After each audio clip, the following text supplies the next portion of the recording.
and Schmenge's Bar and Grill. These law enforcement officers, in the face of danger, responded swiftly, selflessly, and with great bravery.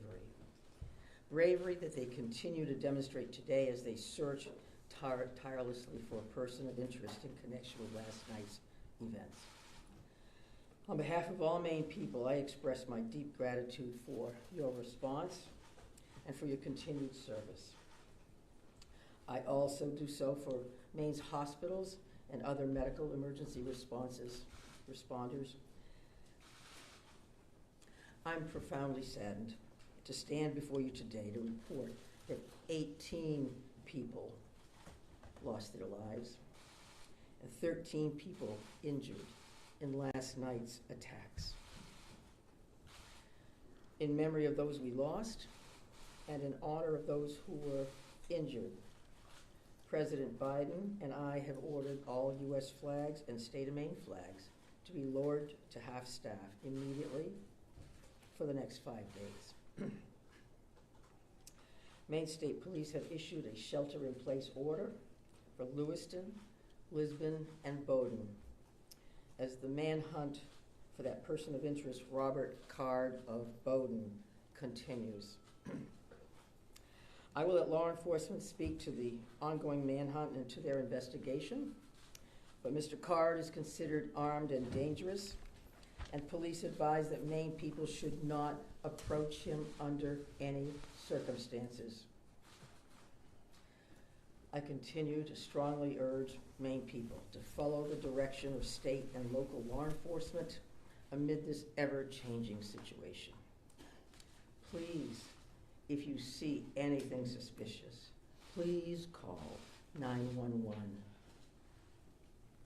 There are still many things we don't yet know about these attacks, but the full weight of my administration is behind law enforcement's efforts to capture the person of interest, Robert Card, to hold whoever is responsible for this atrocity accountable under the full force of state and federal law, and to seek full justice for the victims and their families. We cannot and we will not rest in this endeavor. My administration is coordinating closely with local, regional, and federal officials to respond to this shooting. I have spoken twice with President Biden. I've spoken with Vice President Harris, Secretary of Homeland Security Mayorkas, and Secretary of Health and Human Services Becerra, all of whom have called me last night to express the Biden administration's full and unwavering support and to offer any and all help that we, the people of Maine, might require. The governors of our neighboring New England states and of other states have contacted me to offer aid, and I am sincerely grateful for their friendship and support. We've been in touch with every member of the Maine congressional delegation, all of whom have offered their full support, for which I am also grateful. I also spoke with Mayor Carl Chalene and Auburn Mayor Jason Levesque last night to reiterate that we are standing by them and that we are ready to provide any help people in these communities need and to deploy all available state resources, including grief counselors and other mental health services. We need to help our communities heal. If you or a person you love needs someone to talk to during this difficult time, please call or text 988 for free and confidential counseling. 988. Look, Lewiston is a special place. It's a close-knit community with a long history of hard work, of persistence, of faith, of opening its big heart to people everywhere. Lewiston is where I worked for years. It's where I met and married my husband and where our girls went to school. I love this place just as I love our whole state with my entire heart. I'm so deeply saddened, as is every one of the 1.3 million people of this beautiful state. This city did not deserve this terrible assault on its citizens, on its peace of mind, on its sense of security. No city does, no state, no people. No words can truly or fully measure the grief of Maine people today. Our small state of just 1.3 million people has long been known as one of the safest states in the nation. This attack strikes at the very heart of who we are and the values we hold dear for this precious place we call home. All Maine people are sharing in the sorrow of the families who lost loved ones last night. Loved ones, normal people who were killed or injured while unwinding from a day of work or while spending time with their family and friends, socializing. So on behalf of the 1.3 million people of the whole state of Maine, I hold these families and this city in my heart today. I know that the people of Lewiston are enduring immeasurable pain. I wish I could take that pain off your hearts, off your shoulders, but I promise you this, we will all help you carry that grief. I ask Maine people to join me in offering our comfort to the families and friends who have lost someone, and in offering our prayers for swift recovery for those who are healing in Maine's hospitals today. This is a dark day for Maine. I know it's hard for us to think about healing when our hearts are broken. But I want every person in Maine to know that we will heal together. We are strong, we are resilient, we are a very caring people. In the days and weeks ahead, we will need to lean on those qualities more than ever before. As we move forward, struggling as we may, let us wrap our arms around one another, offer comfort and solace and love. I know the Maine State Police will continue to release information to the public as we confirm it, and information about any steps that the public might take to support the people of Lewiston at this time. May God bless the people of Lewiston and bless the memories of those we have lost. Thank you. I'm going to turn it over to Commissioner Sawchuk. Thank you very much, Governor. We certainly appreciate your support. The City of Lewiston does, the state of Maine, and certainly our first responders. We feel that love every day, and thank you very much for that. I would also say that we want to say thank you to really a large number of other elected officials across our state, whether that's the federal delegation, local elected officials, and many others that are part of organizations or law enforcement agencies that truly wanted to join us today at this particular press event and wanted to speak on behalf of their communities. And as the governor had mentioned, and everybody else will reiterate, our reality for today is that this suspect is still at large. And we want to provide community support for the victims, for the families, in the communities across the state. But we also have an incredibly strong laser-like focus on bringing this suspect into custody and ultimately to justice. So because of that mission for this particular event and today's activities, we're keeping the list of speakers and the agenda pretty tight. And that will include next up at the podium would be Chief Dave St. Pierre from the city of Lewiston, and some other members of his command staff are present. What I will say to the city of Lewiston, and you know this because you feel it every day, but you're lucky to have a chief like Chief St. Pierre and his entire law enforcement agency. From every level, those officers put their heart and their soul on the line on behalf of their community last night and into today. And they're doing it for the right reasons. They do it because they care. So the city of Lewiston and truly our co-responder family across the state of Maine is lucky to have Dave and his team in the mix with us. And we're also going to hear from Colonel William Ross from the Maine State Police.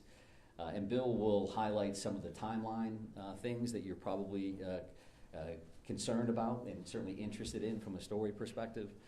So the Colonel will come up and speak to that. And we'll also have Jody Cohen. And Jody is the special agent in charge for the FBI out of the Boston field office. And Jody will highlight some of those federal partnerships and some of the things that our federal partners are bringing to the table, bringing to bear to help us with this investigation. We also have a bunch of people here. Once you start naming people, you're going to have a problem because you're going to forget somebody or screw something up. But I would also tell you that a couple of our other federal partners are here. Kevin Neal, who's the U.S. Marshal for the District of Maine. We also have James Ferguson, and Jim is the special agent in charge from the ATF for the Boston Field Division. They are heavily invested with staff along with the FBI doing on behalf of our state. I would also tell you that we are going to close with a brief Q&A, and we're going to try to get some of those questions out there. We appreciate your time, your patience, your professionalism, your partnership at getting this information out. I would think that those questions are going to be brief because, again, we do have a suspect at large. And while you can help us with that, we also need to get back to our teams to push forward on that. So with that in mind, I will be back up to the podium to kind of steer that a little bit. But for starters, I would like Chief St. Pierre to join us. Thank you.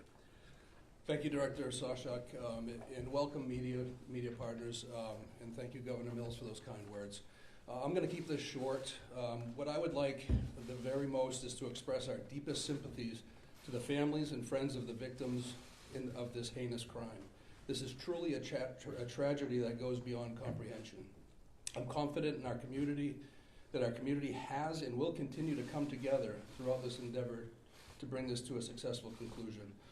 Although difficult, I do ask the public to continue to be mindful of their own personal safety, and also that they be patient with the process as much as possible. There is extensive work and attention to detail that goes into such a large-scale investigation. I'm confident in the expertise and professionalism of our investigators and all law enforcement officials that are currently involved. This is an all-hands-on-deck approach. We have a great deal of collaboration and resources that have been made available to us. There are far too many to name individually, but I think Director Sawchuk named quite a few appropriately.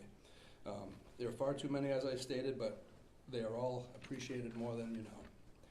I want to thank all of our brave men and women of the Lewiston Police Department, Fire Department staff, medical personnel, first responders of any kind that came from far and wide and have come together and continue to work tirelessly in bringing the situation to an end. We hope to locate and hold the person accountable. I think you'll hear next from the state police, who is taking the lead in this investigation.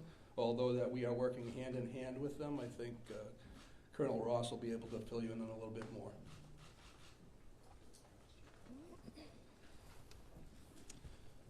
Thank you, Chief. First and foremost, this is an ongoing homicide investigation and search for the person that is responsible for it. We're in the early stages of this investigation, and I just want to let you know we will have updates. We'll be putting some type of a schedule out later on. But again, early stages of a homicide investigation, we want to be careful that we're doing things correctly. We don't want to get ahead of ourselves. I'm going to give you a bit of a timeline here to kind of fill in some of the blanks and give you some of the facts as we know them right now. A lot of this information will then be transferred to the Attorney General's office, as they will be the lead prosecutor, again, in any homicide investigation. Last night, October 25th at approximately 6:56 p.m., the Auburn Communications Center received a 911 call of a male shooting in Just in Time, or the Spare Time Recreation Center in the town of Lewiston, located at 24 Mollison Way in Lewiston. Shortly after that, at about 7:08 p.m., the Communications Center received multiple 911 calls about an active shooter inside of a Smenji's Billiards at 553 Lincoln Street in the town of Lewiston. A large law enforcement response from multiple surrounding agencies assisted the Lewiston Police Department in trying to identify who this individual was and what was happening. As you can imagine, this was a very fast-paced, fast-moving, very fluid scene, very dangerous scene that these guys and girls were going into. 18 people are now deceased at this time. The victims at the just-in-time establishment, 7 people are deceased there, 1 female and 6 males, all from an apparent gunshot wound. Victims at the Schmegley's Billiards, 8 are deceased. 7 males inside the establishment, 1 male outside of the establishment.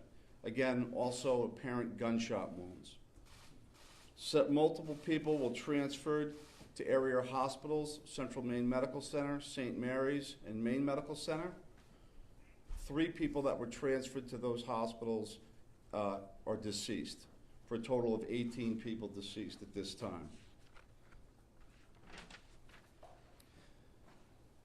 The investigation into the person responsible for this identified a vehicle located at the Projebscott boat landing in Lisbon. That person, through the registration of that vehicle, was identified, it's been stated earlier, as a Robert Card, born in 1983. Several of the deceased have been identified, and their families, next of kin, have been notified. Approximately 8 people at this point have been identified. 10 people, 10 of these victims, still need to be identified at this time.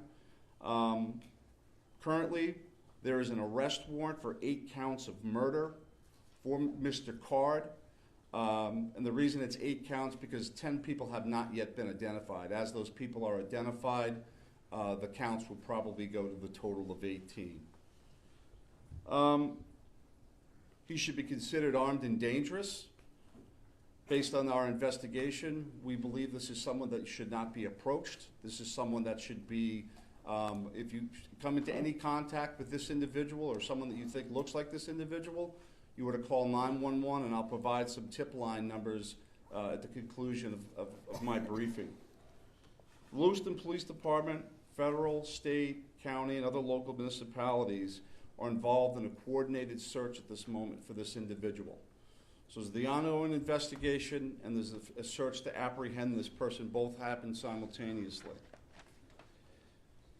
I can't stress this enough. This is an ongoing investigation in the early stages. More information will come out in conjunction with the Attorney General's office as the lead prosecutor. We can't share all of our information right now, and I'm sure you understand that. I'm going to give out 2 numbers that go to a tip line. 911 is also appropriate for this, but if anyone can call these 2 numbers, this would go to the State Police tip line. Area code 207-213-9526, 207-509-9002. And we'll be sending something out later that has that information in it if you weren't able to grab that now. Again, this is a very fluid situation. We have a lot of resources, as Chief St. Pierre had mentioned earlier, that are on the ground in a coordinated effort to apprehend this individual. We've notified the Department of Education, and they have determined what they're going to do with the schools. A lot of schools, area schools, were shut down today based on our conversation with them. Again, as more information comes in, we'll be providing it to you. Thank you for your time. This is a very difficult time for, I think, the community of Lewiston, difficult time for obviously the victims' families.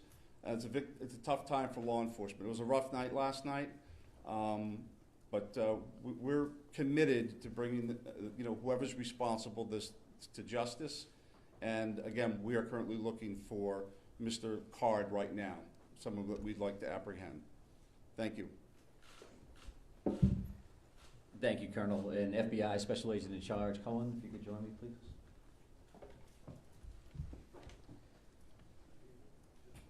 Thank you.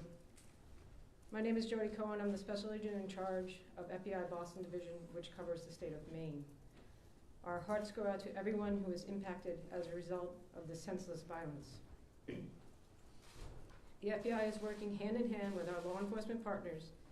Our evidence response team is here processing the very extensive scenes. We are providing investigative and tactical support, as well as our victim specialists are working with those affected by this tragedy. As this very active investigations continues to unfold, we're asking the public to stay vigilant and come forward with any information that you might have that you feel is helpful to our investigators. My pledge is that the FBI will carry out this investigative case with rigor. We will work day and night alongside our law enforcement partners to get the answers to the questions this community deserves.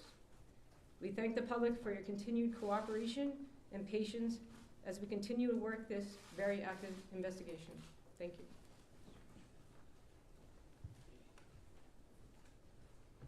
you. Appreciate that. And I would say that the reality here from a resource standpoint is that when we've asked for anything, the answer's been yes, period. Tactical teams, evidence response teams, full-blown investigative units, detective units that have come from multiple states, whether it's the commissioners from Vermont and New Hampshire reaching out to me directly, Massachusetts saying, what do you need, Mike? What can we do for the state of Maine? So we are now prepared to try to take a few questions. And keep in mind, again, that we may not be able to answer as in-depth as you would like, and we don't plan on taking a great deal of questions. I think follow-up press events will allow for that. Sir?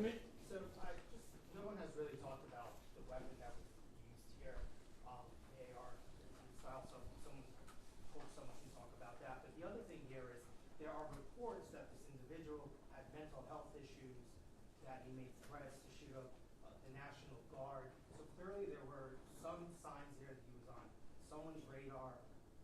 The question becomes, why was he in possession of this weapon? And certainly, why wasn't he stopped sooner? Yeah, I think those are all valid questions, and certainly questions that we are looking into now, but not questions that we can answer today. Considering that this occurred last night, there's still an active search for the suspect in question.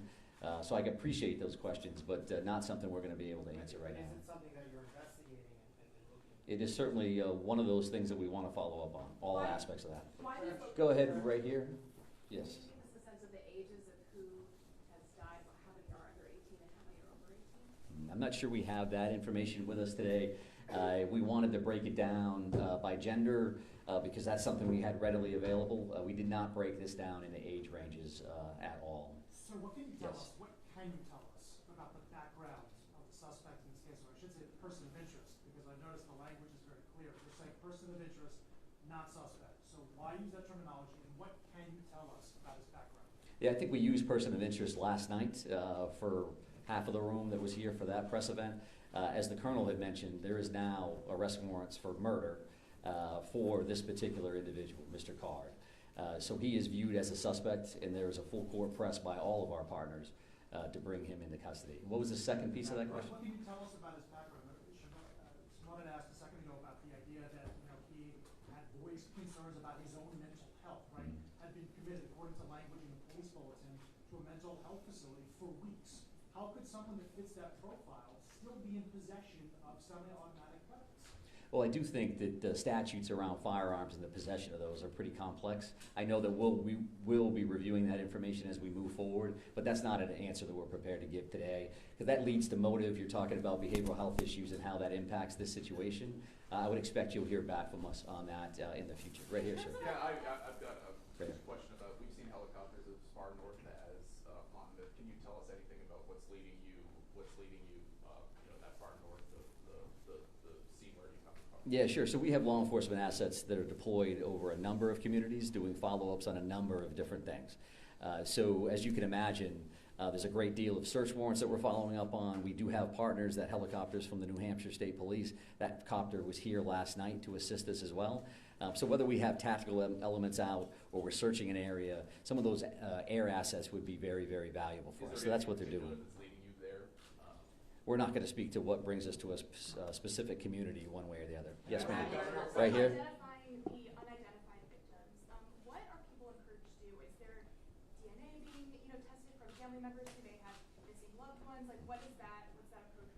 Yeah, so we did have a family a reunification center open last night. We do have behavioral health liaisons that are fully engaged to work with families and work with loved ones and work with victims, for that matter, that may be in the hospital and seeking treatment. So those things are actively occurring. We are dealing with each one of those situations separately. So do we need DNA on that? Are we just waiting to find a loved one, some kind of family member that we can make a notification? I think that varies across the board.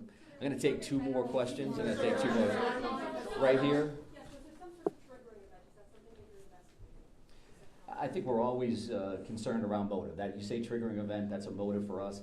Again, that's not something we're prepared to discuss today, but I do appreciate the question. It's clearly something that's important. One additional follow-up from you. Can you help us understand why these locations, why this bar, why this bowling alley? Was he looking for someone? Was he looking for something? I think that does speak to motive, so I appreciate the follow-up, but not something we're going to be prepared to answer today. I'm going to have one more question right here, sir. Right here. Can you say, is Card, first off, to clarify, were the arrest warrants issued today? And can you say if Card is still in the state or even still alive? Well, we're actively searching for him. If I knew the answers to those questions, and this would be a different press conference, I would assume. So we don't know his location, and I'll leave it at that. And we are working with the Attorney General's office reference to those verifications. So with that in mind, we're done taking questions for now. So we are going to actually take off at this point. Thank you very much for being here. I appreciate that. Thank you, everybody. Have there been any credible threats? I mean, we've not really gotten many answers. Thank you.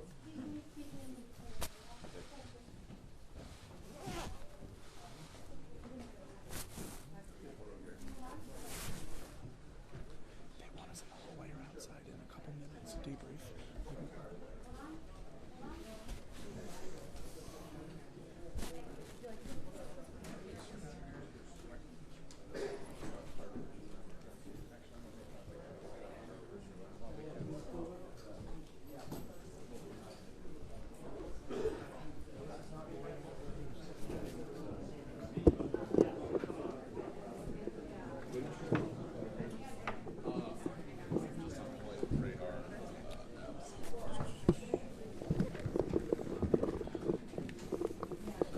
Excuse me. Stepping on the wire. Thanks.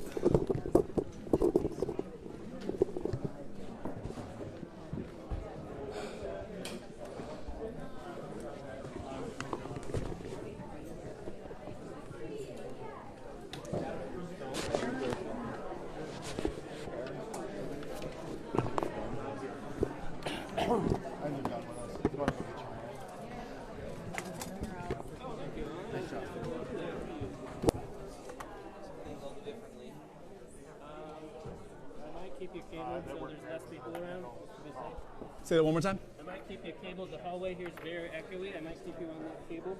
Okay. Just because I don't know if anyone's on our frequency. Yep. Put the RE50. So I'll kind of have the same. Okay.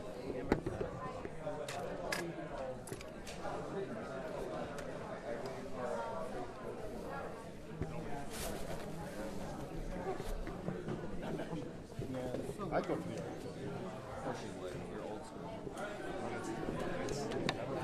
Hang on to that for now. Yep. How long do we have? We're trying to get ready as soon as we can, so there's no specific time. If you grab, I'm happy to help grab anything. Yeah, I need like 30 seconds. Yeah, no worries.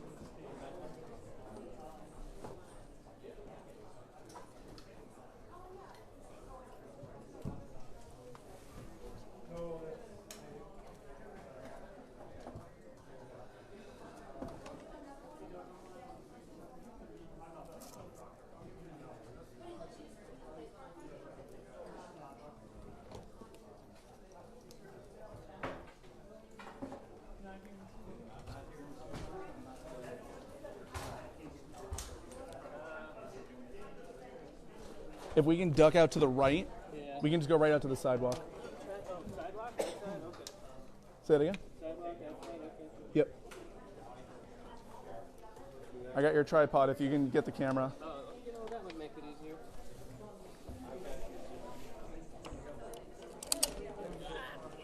All right. Right behind you.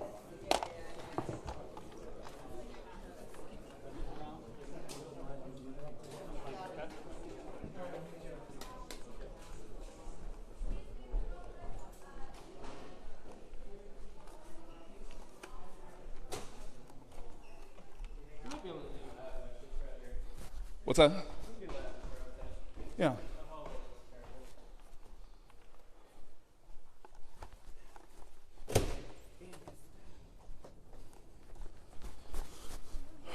All right, like right here? Or do you want to go like out front? Up to you. Okay.